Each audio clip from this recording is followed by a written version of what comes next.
Welcome to the solution in Christ. एक और दिन हमारी जिंदगी में जोड़ा गया है कि हम उसकी महिमा के कारण हो। हर एक बात हमारे जीवन से ऐसी प्रकट हो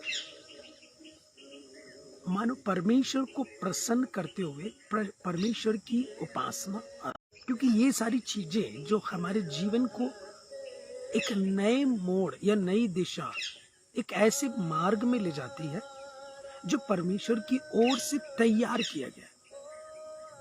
और वो तैयार मार्ग, वो तैयार जीवन जो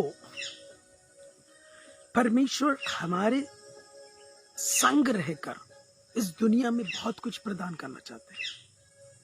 और ऐसी सारी चीजों को जो हम परमेश्वर से प्राप्त करते हैं, उनको लेकर हम आगे बढ़ते रहें, ये परमेश्वर की बहुत बड़ी योजना है। आज का ये दिन, आज का ये दौर जो चल रहा है इस संसार में, कोई भी कहीं भी सेफ नहीं है।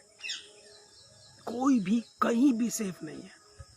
एक मामूली सा व्यक्ति वो, और एक प्रसिद्ध व्यक्ति वो भी।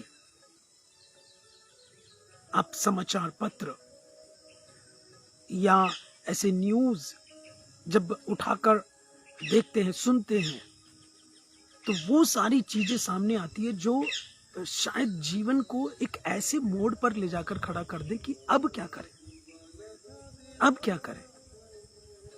डिस्क्रिप्शन में लिखा हुआ है, जब आपको ऐसा लगे कि हम कुछ नहीं कर सकते, हमसे कुछ नहीं हो सकता, तब सिर्फ एक काम करें, प्रयास।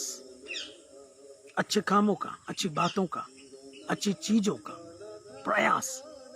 और ये प्रयत्न, ये प्रयास हमारे जीवन को वो उपलब्धियां दिलाएगा, उस मुकाम तक ले जाकर खड़ा करेगा जो हमारे लिए पहले से हमारे बनाने वाले के द्वारा नियुक्त किया गया है। उसको क्या प्राप्त करना चाहते हैं, उसके लिए करना क्या पड़ेगा। आज के मनन के लिए रोमियो के पत्री 14 अध्याय उसका 10, 11 और 12 पद में यहाँ पर पढ़ूंगा। तू अपने भाई पर क्यों दोष लगाता है, या तू फिर क्यों अपने भाई को तुच्छ जानता है।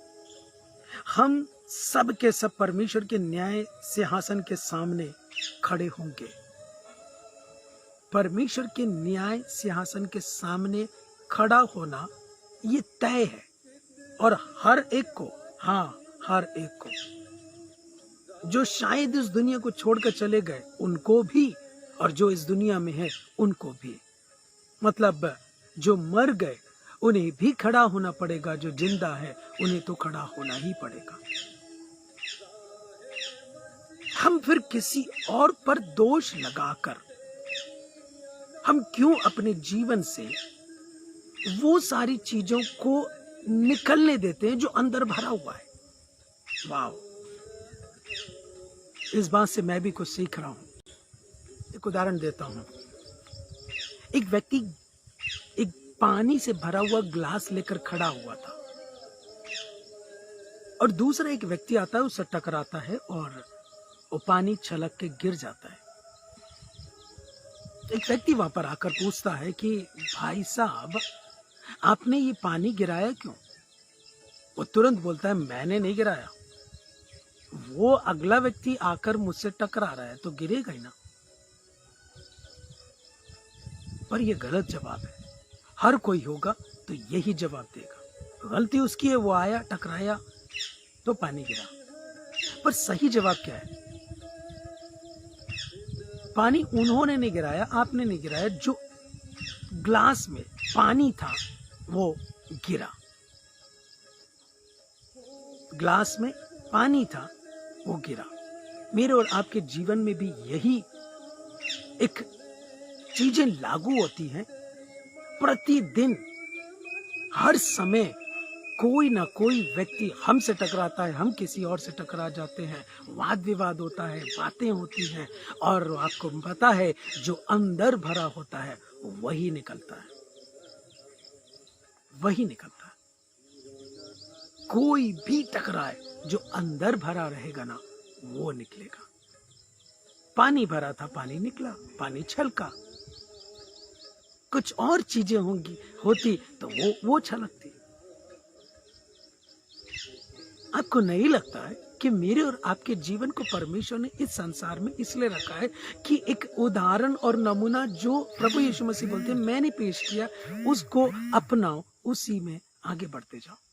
तो ये सारी चीजें जो हमारे जीवन के लिए आगे चलते हैं, क्योंकि लिखा है, प्रभु कहता है मेरे जीवन के सौगंध की हर एक घुटना मेरे सामने टिकेगा और हर एक जीभ अंगीकार करे, हर एक जीभ परमेश्वर को अंगीकार करेगी। ये परमेश्वर के लिए लिखा है। एक जगह लिखा है हर एक जीभ अंगीकार करेगी कि यीशु ही प्रभु है। यहाँ पर लिखा है कि हर एक जीभ परमेश्वर को अंगीकार करेगी। ओके, 12वां पद, इसलिए हम में से हर एक परमेश्वर को अपना अपना लेखा देगा। हमारे अंदर था क्या, छलका क्या, निकला क्या, दोष मत लगाए। उसके आने से, टकराने से ये छलक गया। अरे जो अंदर होगा वही छलकेगा ना। कितने भी लोग आ जाएं, टकराएं और चले जाएं, हमारे अंदर जो होगा वही निकलेगा। क्या कोई व्यक्ति आता है और टकरा के चले जाता है, क्या हम गॉड ब्लेस यू बोल सकते हैं? एक सुंदर सी स्माइल देकर सॉरी बोल सकते हैं? गलती उसकी थी, हम सॉरी बोल देंगे, छोटे नहीं हो जाएंगे। मतलब कितना एक अलग जीवन जीने के लिए परमेश्वर प्रेरित करते हैं ना। परमेश्वर का वचन हमें प्रेरित करता है। तकलीफें होंगी, परेशानियां होंगी। बाइबल ये भी कहती है कि उचित समय में वही हमारे मुख से निकले जो दूसरों के लिए अनुग्रह का कारण हो जाए, उन्नति का कारण हो जाए, आपके साथ मेल जोल बढ़ाने का कारण हो जाए, परमेश्वर के साथ संबंध रखने का कारण हो जाए।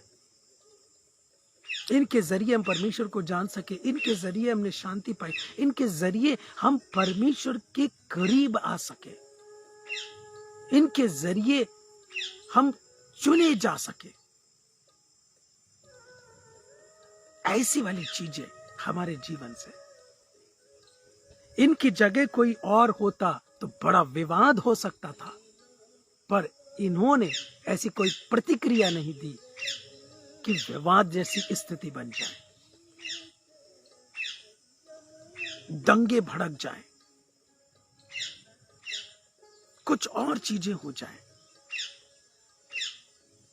मतलब सोच के देखिए, परमेश्वर की बहुत बड़ी एक योजना के तहत हम इस संसार में जी रहे हैं। उस योजना को पूर्ण करने के लिए हमें ये कुछ तो करना पड़ेगा। एक दूसरे पर कब तक दोष लगाते रहेंगे, एक दूसरे पर हम कब तक टीका टिप्पणी कसते रहेंगे? वो कहता है मत दोष लगाओ। एक मतलब वही वचन फिर एक बार मैं पढ़ना चाहता हूँ, 10वां पद, तू अपने भाई पर क्यों दोष लगाता है, या फिर तू क्यों अपने भाई को तुच्छ जानता है? हम सब के सब परमेश्वर के न्याय सिंहासन के सामने खड़े होंगे। लगा रहा है, लगाने दो, वो भी खड़ा होगा, हम भी खड़े होंगे।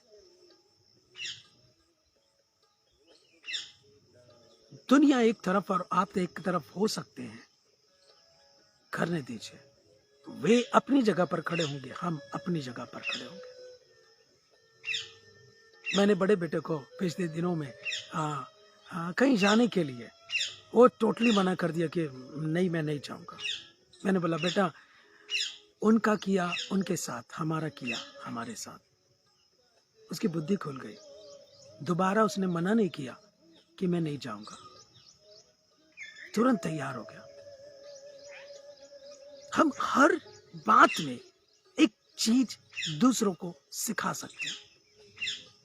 मैंने कहा उससे बड़ा कारण मेरे पास है, तुमसे बड़ा कारण मेरे पास है कि मैं वहां ना जाऊं, पर मैं जा रहा हूं ना, मैं कर रहा हूं ना, चलो।